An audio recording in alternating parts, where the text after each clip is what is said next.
All right, so our agenda for today, we are going to be talking about combating ageism by reframing aging, and we're going to start off with a quick description about GoGo and kind of a refresher for anybody who might not know some of the things we've been up to.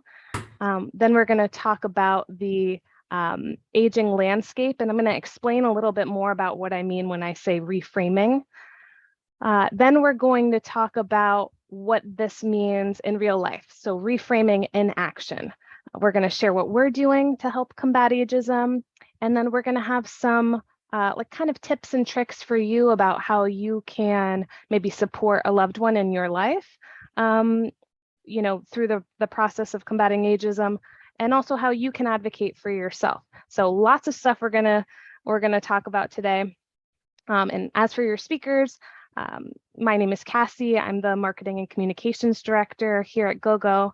I'm going to be speaking to you mostly about the reframing aging and the combating ageism piece.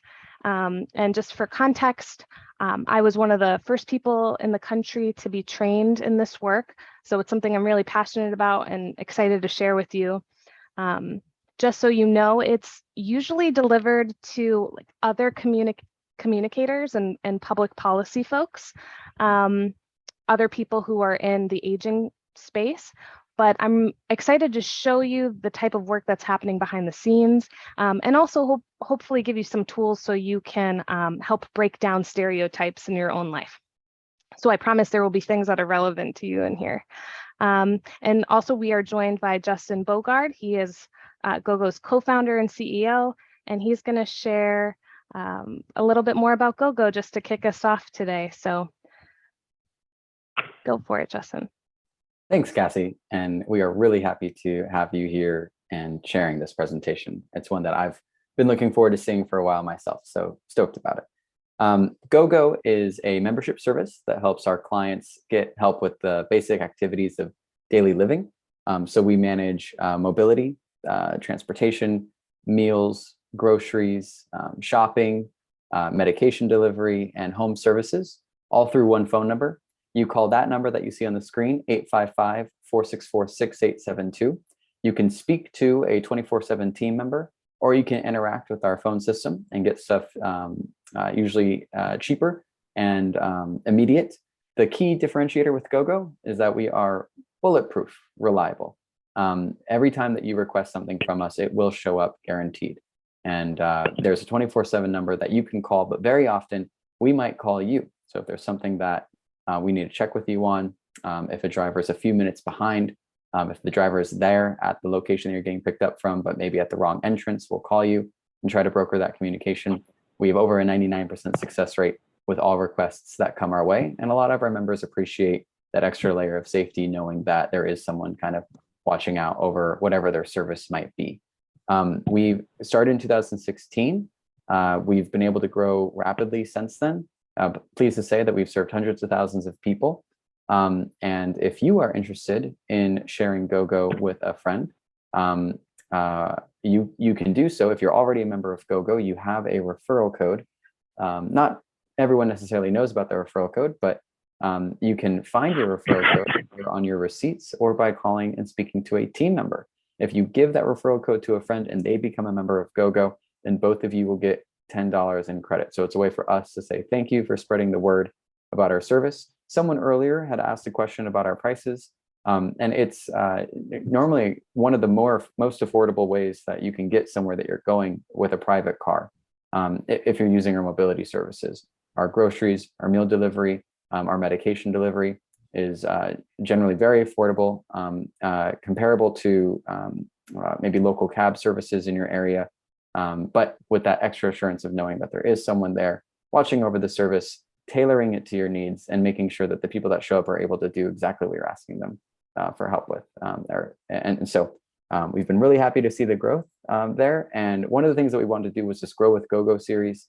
In addition to providing the tools that people need to be independent, we also wanted to share free events and programming that people can use to enrich their life. We have a really exciting series coming up. This presentation today is one I'm very looking forward to.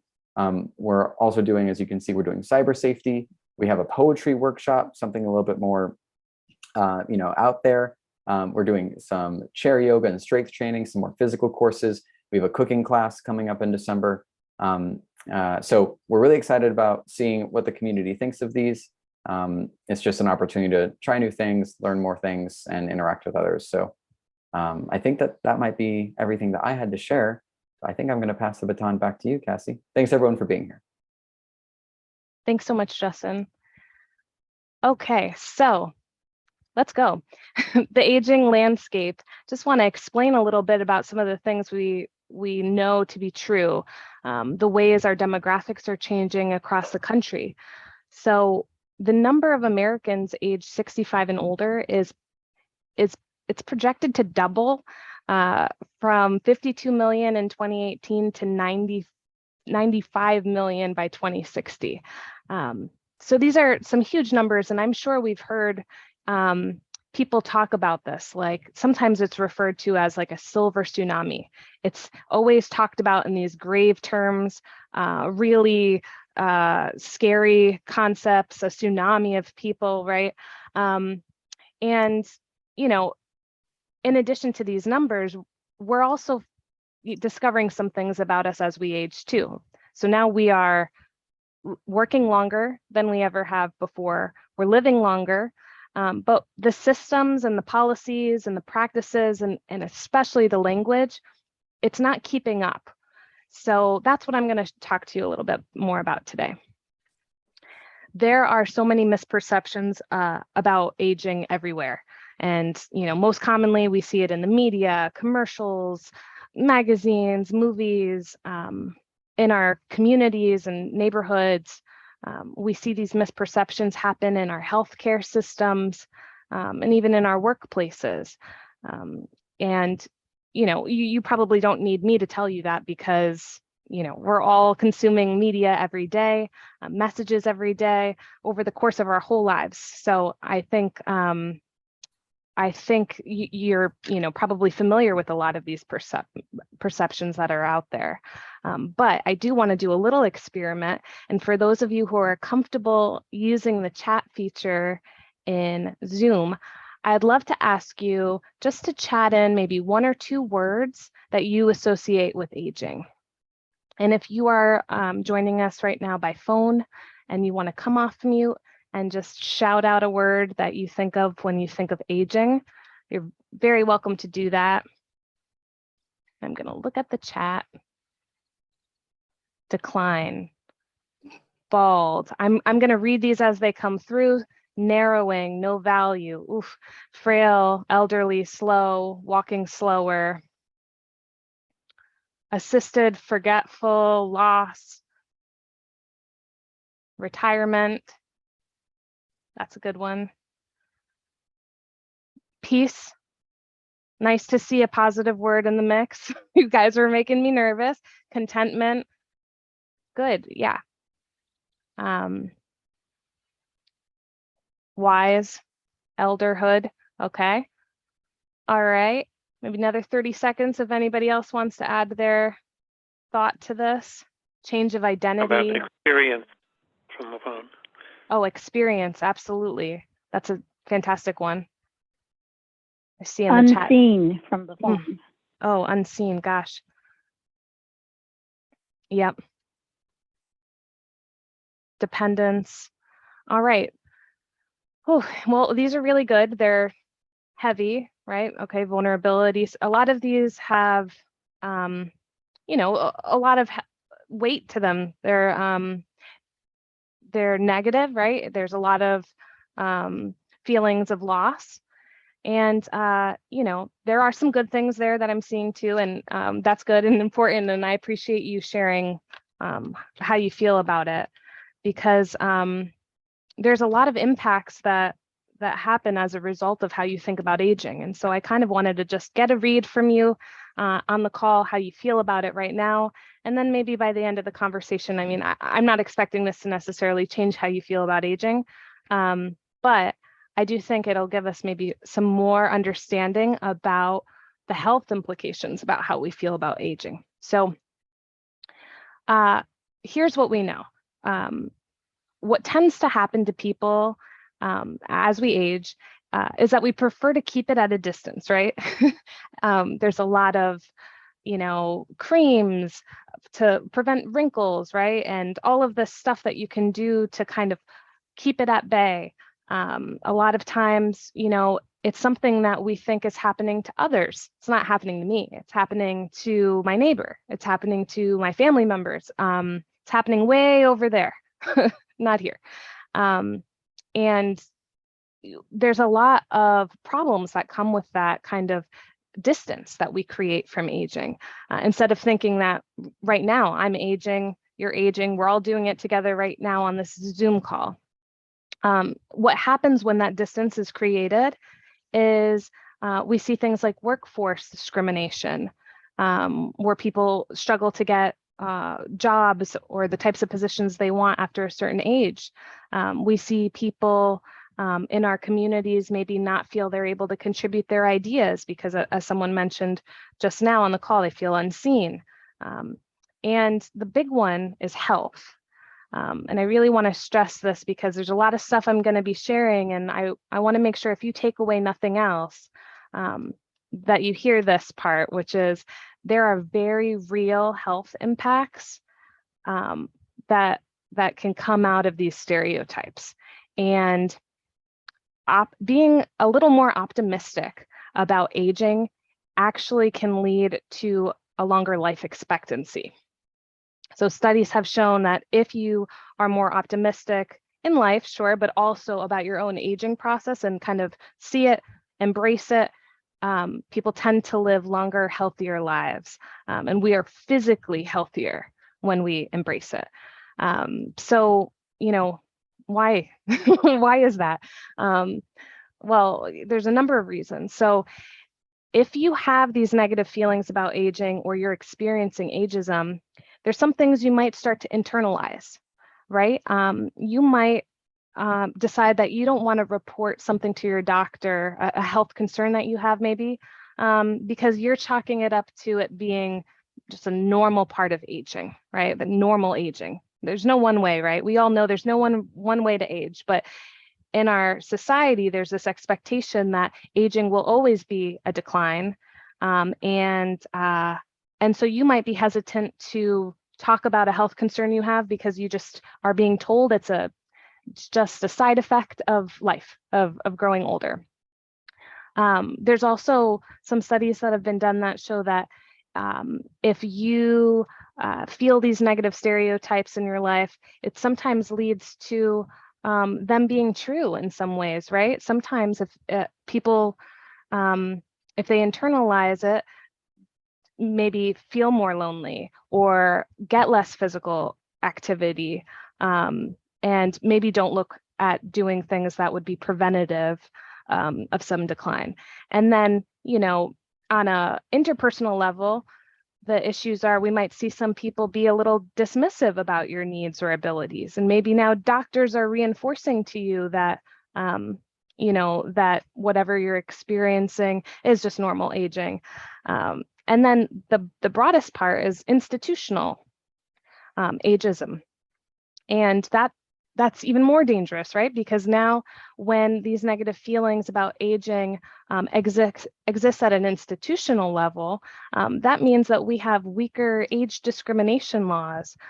It means that there's less funding that gets allocated for people as we age in our communities. So there's this huge ripple effect, and it starts with us on the health level all the way to the systems level. And so I want to pause here again, since we did so good with the other chat, and I feel like the range of ideas that you shared are so important. I want to do this again and ask, have you ever experienced ageism? And you can chat in yes or no. You don't feel any obligation to kind of like explain it all, but you're welcome to if you would like to share that in the chat. And just to define ageism, what we're talking about is stereotyping, prejudice, or discrimination based on age.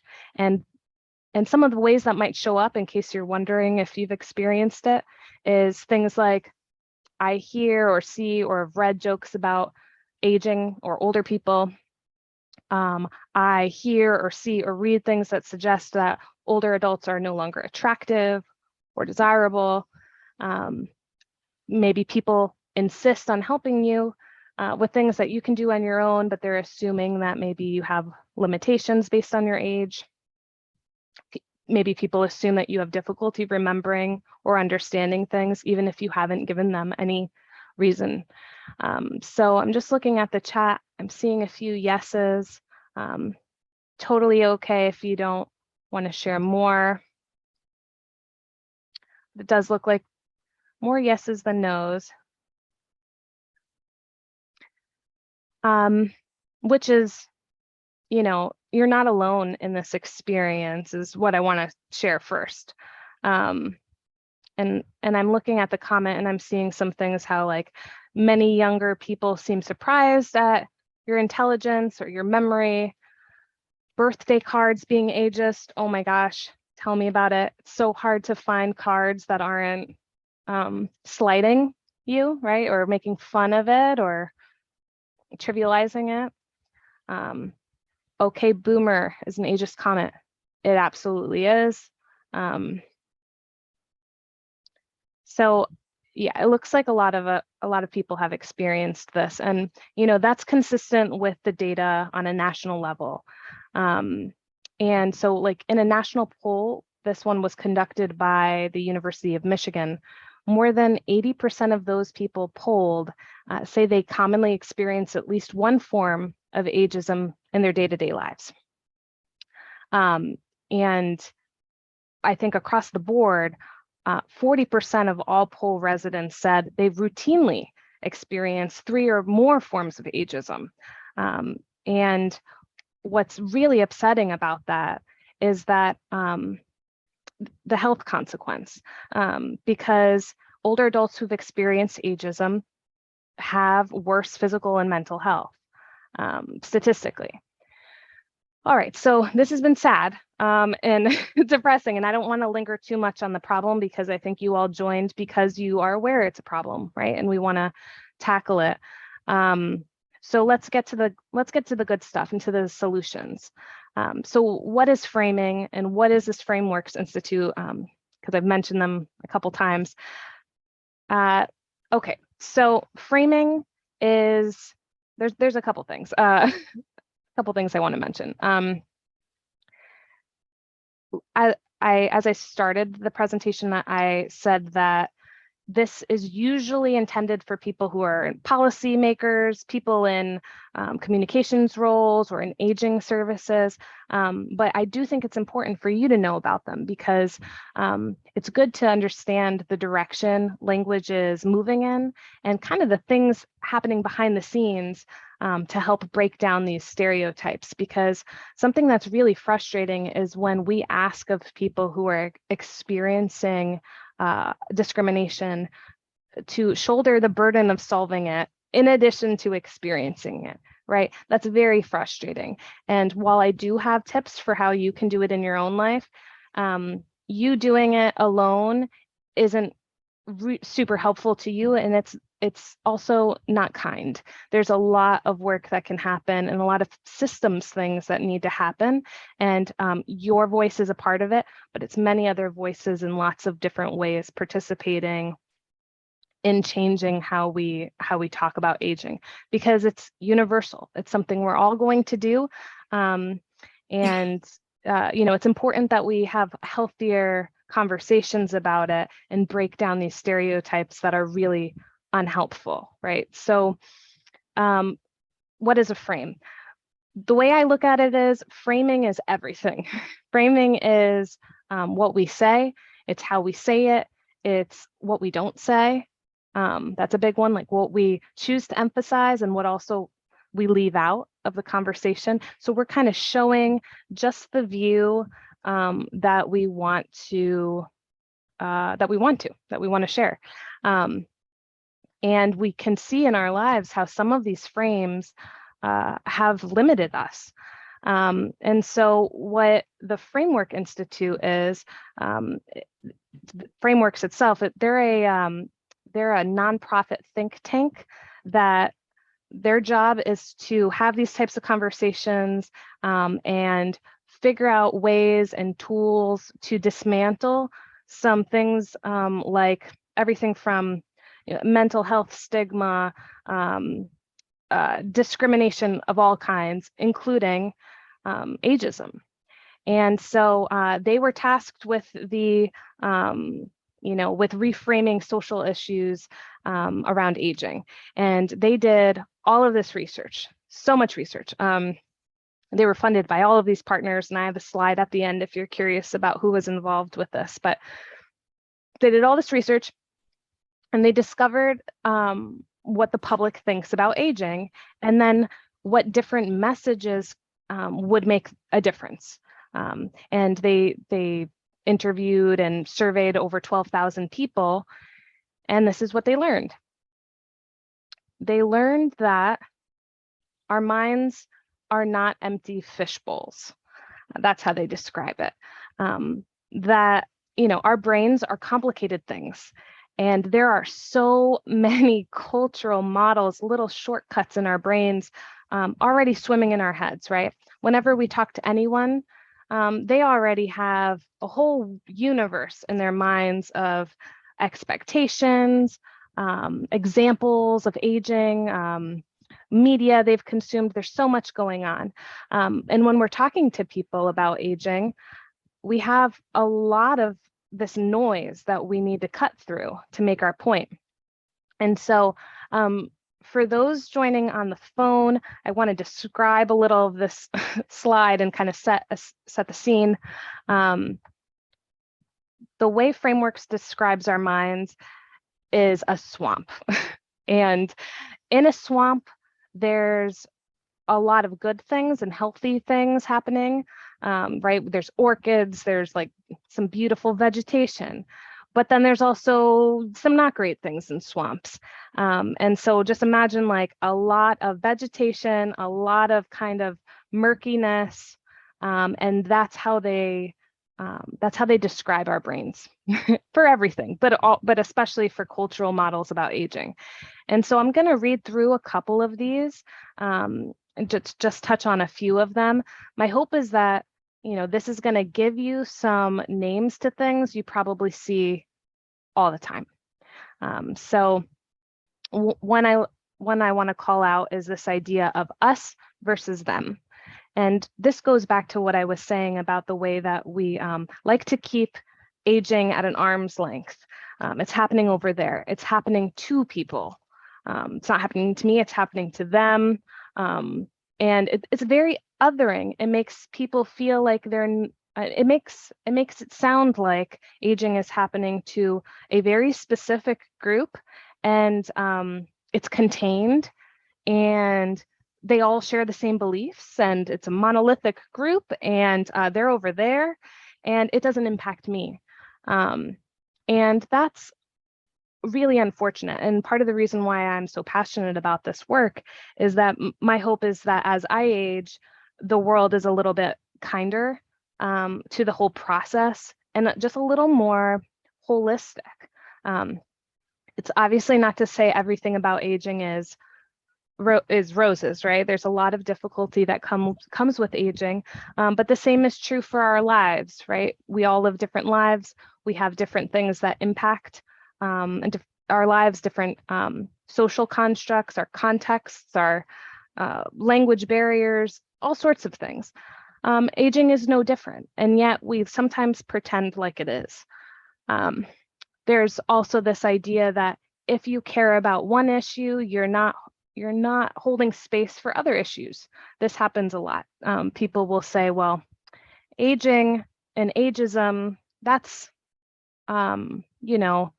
that's important, but not as important as these other issues that we have to tackle. And I just want to say, like, I think that you can do both. I think that you can be an activist about ageism, and you can also have other things that you want to raise awareness about. But sometimes people like to make it seem like you can only choose one. And we know that that's not true. Life is full of lots of things to tackle, and it's not a zero-sum game.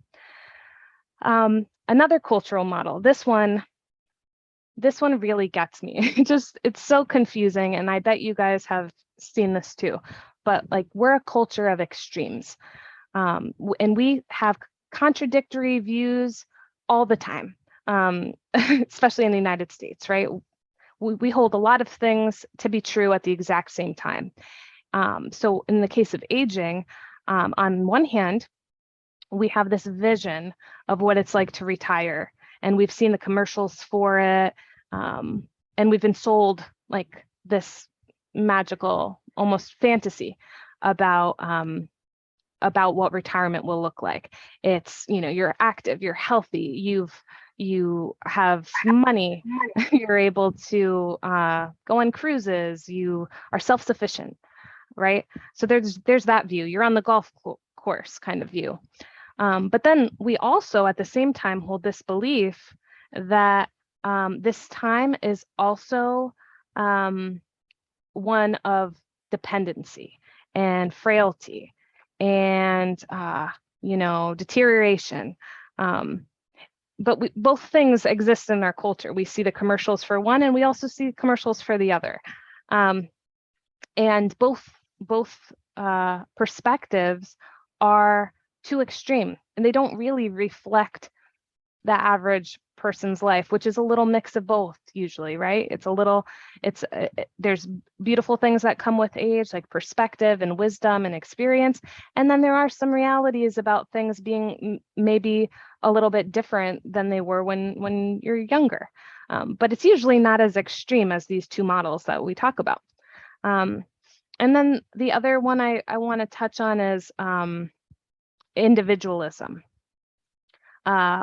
Sometimes people want to put the blame on others for the quality of their life and the quality and ability of them to age well or age healthy. But we know that there's so much more to it than just an individual's choice. It's, where you grew up. It's your socioeconomic class. It's what access you have to technology and to healthy foods. It's so many things. And there's just such a small part of it that it has to do with choice. And when we talk about individuals' choices, it feels like a blame game. And instead, frameworks encourages us to talk about it like a systems issue. There are flawed things happening on a systems level, and we can fix those. But, pointing out mistakes somebody has made because they're not aging as well as they should, or that sort of thing, it's not nice. And it's just not true. So what can we do about it? Well, now that we've talked a little bit about the swamp, I think the first thing is just understanding that exists and, using it to help anticipate what people are thinking. And then try to give better messages to counteract everything that's in our heads. And this is really hard because this is a lifelong thing. This is something that we've been fed these cultural models our entire lives. So breaking them down requires a lot of effort and a lot of work, and it is so hard. And I catch myself all the time struggling with it. I catch, like the other day, I had some silver in my hair and I went to pull it, and then I caught myself and I was like, I'm talking about embracing aging, but then like this beauty standard is, taking over. And it goes back to the swamp. Like those two things are true for me. And it's so frustrating, but I think there are some solutions or paths to solutions. And I'm sure, some of you on this call can even help us think of more. So what are these better frames? What are these solutions? So what Frameworks did is they compiled a whole list of things that organizations can do, that government agencies can do, pretty much everybody can do, and they're best practices for communications when it comes to aging. And so these are some of the ones they included. It's like, using language that's inclusive, highlighting the fact that there are many ways to age. There's no one way or one right way to do it. It's something that we're all experiencing, and it's way better to show all of the diversity that exists, all the different ways people are doing it, and it gives people a fuller picture. We also, they suggest talking affirmatively about changing demographics. You noticed I mentioned at the beginning when I was talking about how our population is changing so much, and the demographics are showing that our population is going to be older, than it's ever been. And I mentioned that they sometimes refer to this in those terms that seem so scary, like silver tsunami. Why did they pick that? Why did they make it something so scary? Right. So instead of using phrases like that, talk more positively about those situations, because there's so much to improve, right? There's so much work that is going to get improved as a result of our population aging at the rate it's aging. So many things are going to get better because there's a need. They also say emphasize our collective responsibility. That goes back to what I was saying about, avoiding blaming people for individual choices, and talk more about like what we as a society can do so that as many people as possible can age the way they want to. They also say, talk about aging as a dynamic process that has a lot of benefits to society. And then they also talk about things like using justice and ingenuity. So like being crafty, being creative. And I can explain a little more about that. So here's one of the ways they describe it for values using the framework of justice. They said, in a just society, all people are treated equally. When older people are marginalized or discriminated against, we're not living up to this value of justice. So when you frame it like that, it gets people to go from thinking us versus them, your issues are over here, they're not my issues, and it moves it into thinking about aging is something impacting us all. We need to look for systemic solutions that make aging a little easier, a little better. We need to solve discrimination on the basis of age, and all sorts of good things when we talk about it from the justice perspective. Then there's this other perspective that frameworks recommends, which is talking about aging in terms of ingenuity. And so they say, we are resourceful and can find new and creative solutions for the challenges that come with age. So this is saying that there's a wealth of knowledge and it just accumulates as we age. And, some of you on this call, you might still be working. You might be participating in civic things in your community. You might have been teachers before you retired, or lawyers or doctors, a whole host of things. And when we tap into the power of all of that lived experience and deep wisdom and learnings, we can do so much. We could do so much with that, right? So if you've been an entrepreneur your whole life, this is just a new problem to tackle and a new opportunity that's going to have positives and negatives. And so they say if you look at it this way, it's going to help people think more about how we collectively use our skills to make some positive change. Something I want to just briefly show you is kind of an example of what I mean by reframing, kind of in the wild, in the real world.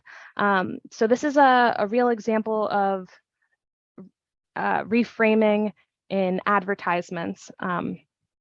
In my previous role before GoGo, I led an advertising campaign to help people in the city of Boston think about some of their own negative biases and start to think about aging as a richer, more diverse experience than they were before. And so what we did was we kind of did like a tongue-in-cheek advertising campaign where we took all of the words that are sometimes weaponized against people as they age. All of the stereotypes that you're probably thinking of, like grumpy old man. I'm trying to remember some of them now.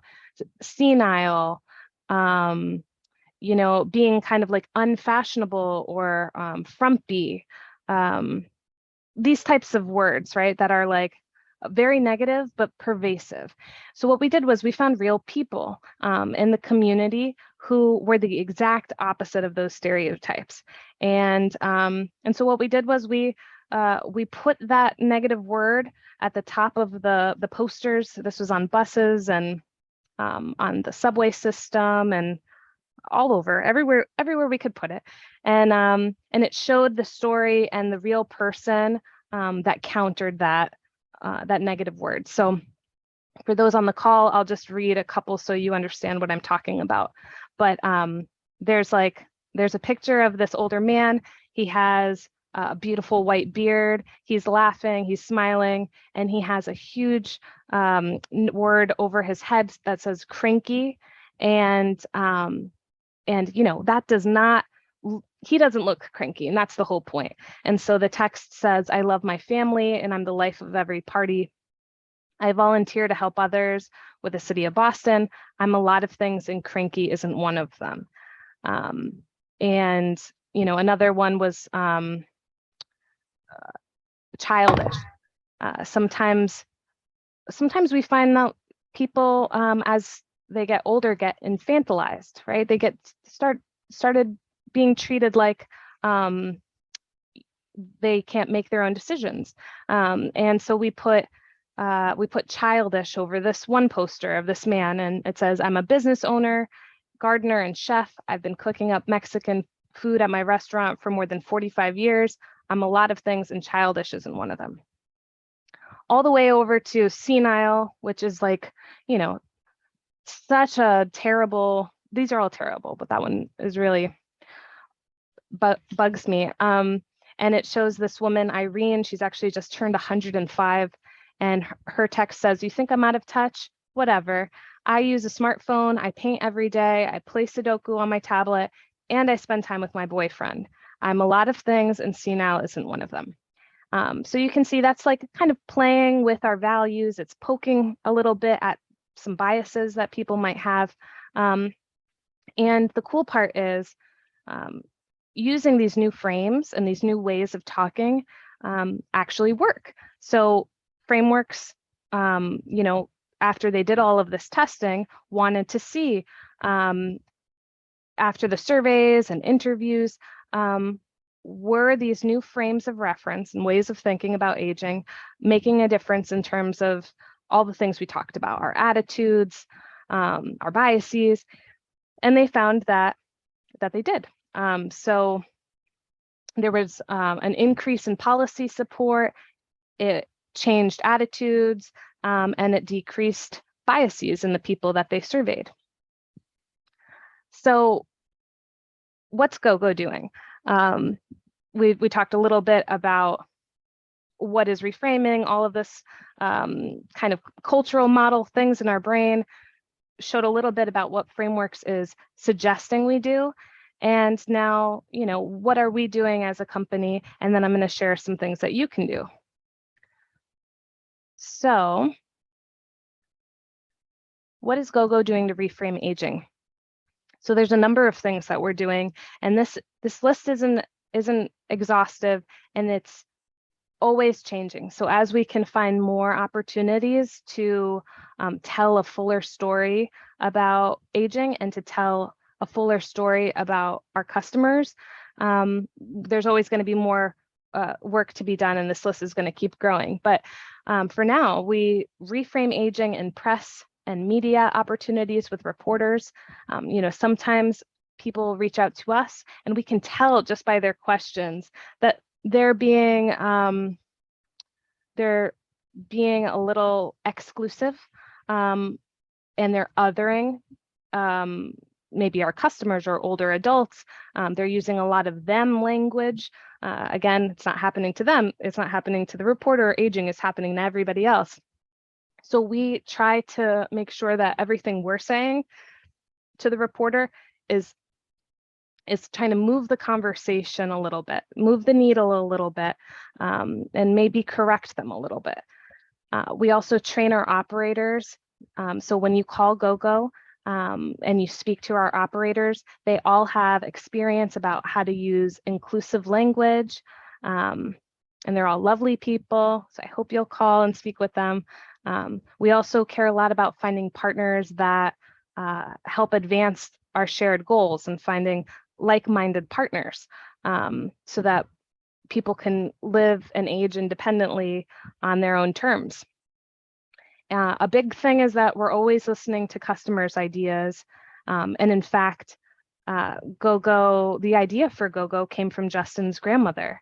And so the whole origin, the DNA of GoGo is about listening to what people need and what they have to say and what problems need solving. So we do that every day, and that means that older adults are driving the direction of our business. And we're presenting this event to you today to hopefully give you some more tools. And we also reframe aging in our mission statement and all of our communications. And I can show you a little bit of what I mean. So our mission is to make on-demand services accessible and reliable so we can thrive independently and confidently at home as we age. And from that, hopefully you're hearing some things that I mentioned earlier. We're talking about how we can all thrive independently and how we want these things as we age. So we're not doing them for you, we're doing them for all of us because we're all in this shared experience. And so when I was mentioning that we train our operators on different language and terms to use, this is what I'm talking about. So we avoid words like elderly, senior citizens, frail, and instead we say older adults, people over a certain age. Maybe sometimes people need to qualify for certain things. Just use the number, right? Over 65, over 60, 55 plus. There's the generations that exist after 55. There's so many. We can't just group them all, right? It's a very diverse group encompassing multiple generations. Some other things we don't say, blind person or deaf person or isolated person. And instead we use person first language. So we're always a person first, right? A person who has diabetes or a person who is blind, we are always trying to make sure that we're being respectful. And also, instead of using language like victim of or suffers from, we say things like that this is a person who's living with this illness or living with this disability or a disease. They're not victims, they are people, and we're all doing the best we can.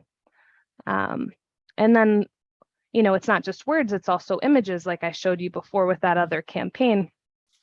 At GoGo, the images we try to use in all of our marketing, we want them to tell a powerful story about all of the types of people we're serving, because we're very lucky that so many different types of folks have found us and we're providing solutions for them.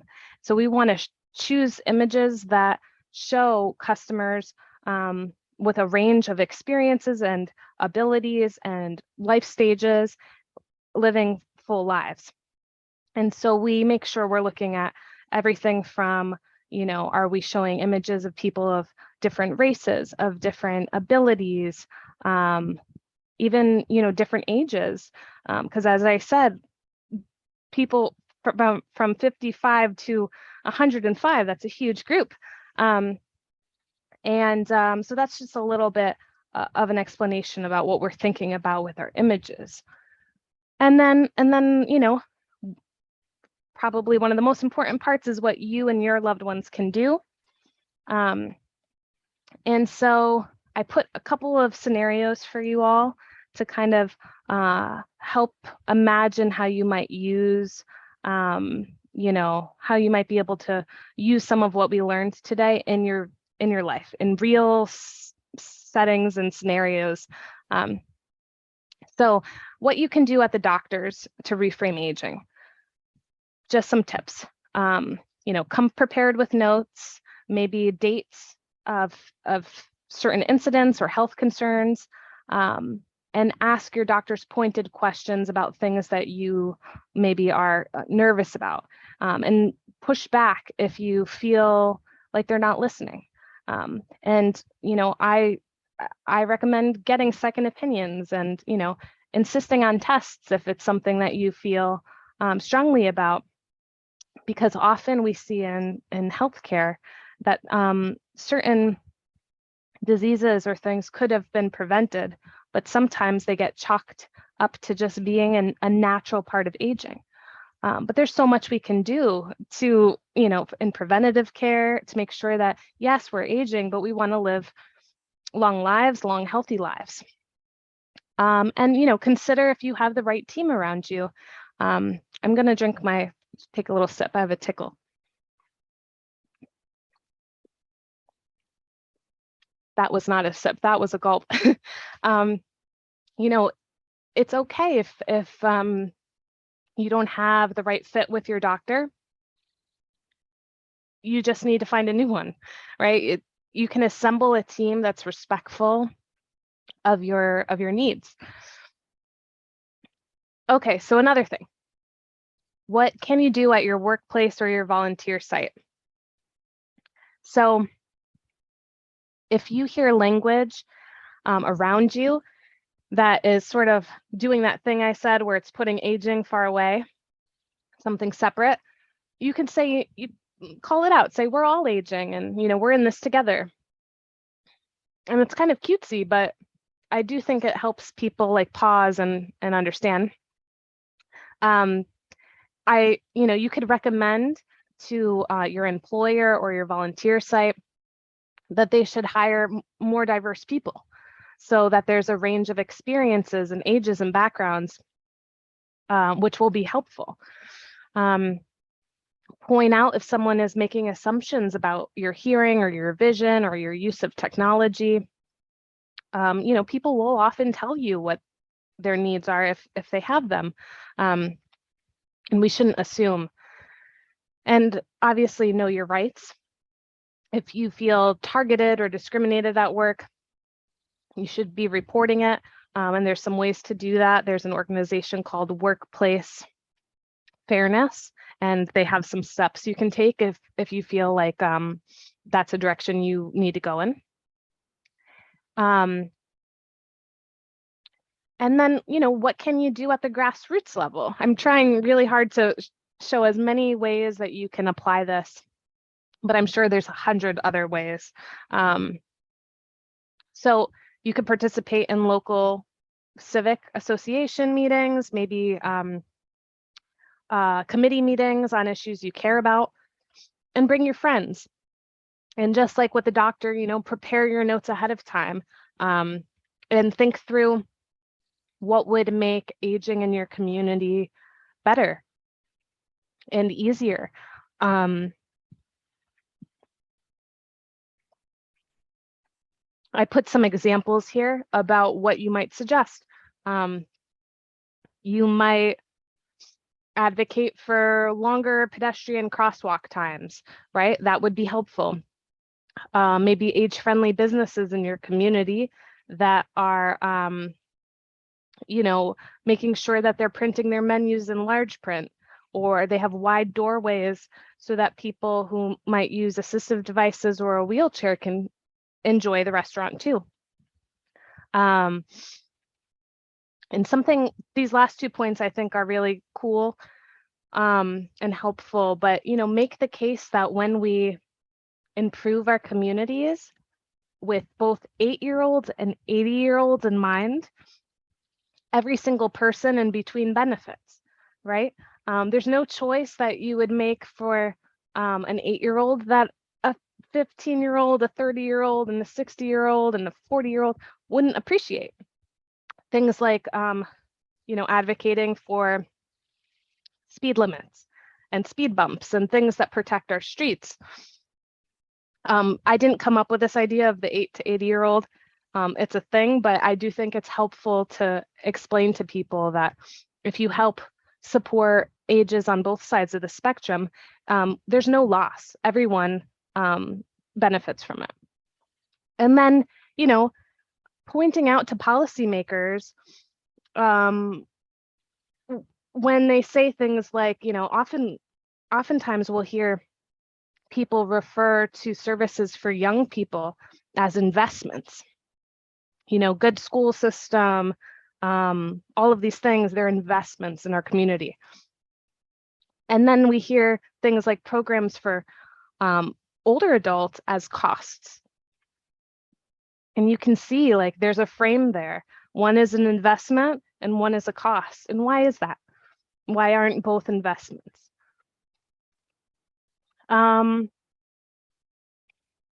What you can do to support your older loved ones. I'm sorry, I have a tickle. I'm fighting it back. Okay, we're almost there. So if anybody is joining the call today who's actually a loved one or in someone's support system, isn't an older adult at this time, but wants to know what they can do to help the people in their lives, here's some suggestions. If you're accompanying a loved one to the doctor and the doctor's addressing you, redirect them to speak directly to your loved one. You can ask them to do that, or you could do some nonverbal cues like shifting your attention to your loved one so that they follow your lead. This is a subtle thing, but it's really important. People need to be spoken to, right? And if you're there on your loved one's behalf, you're an advocate for them. And part of advocacy is, holding space for this person to be in control of their own care. Invite people to participate in all family events. They can make the decision if they're not able, but try not to make it for them. Make sure you're having conversations with each other, not about each other or at each other. This is just a good rule of thumb, I think, for everyone, every generation. It's always nice to be included. And then this last one is, in case I missed it with those other scenarios, these are some things you could do in your personal life. Try to deepen friendships you have at all ages.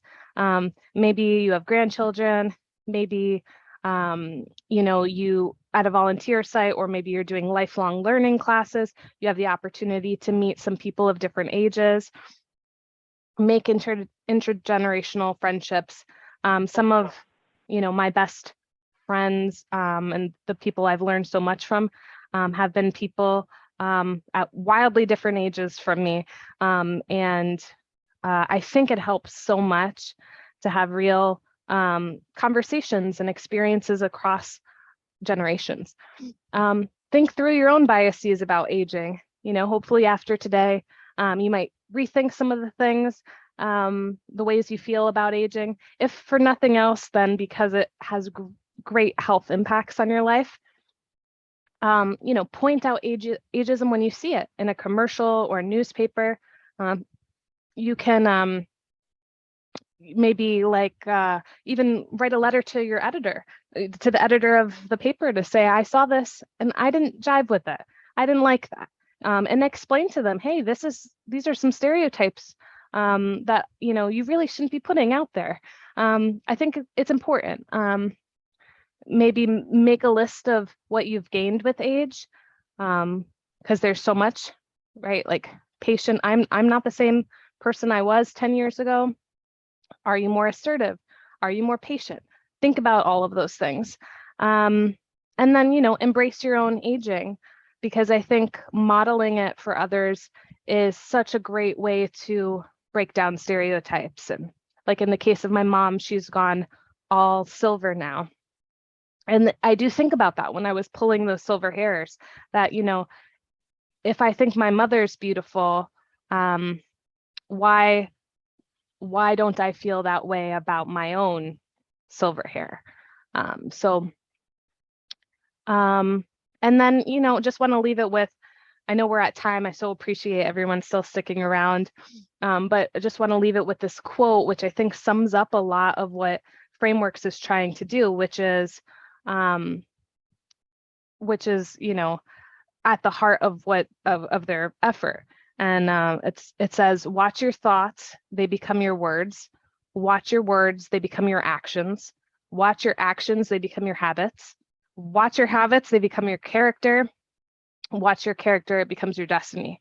Obviously, the big part here is the thoughts and words, and the words and actions, and that they're very closely linked.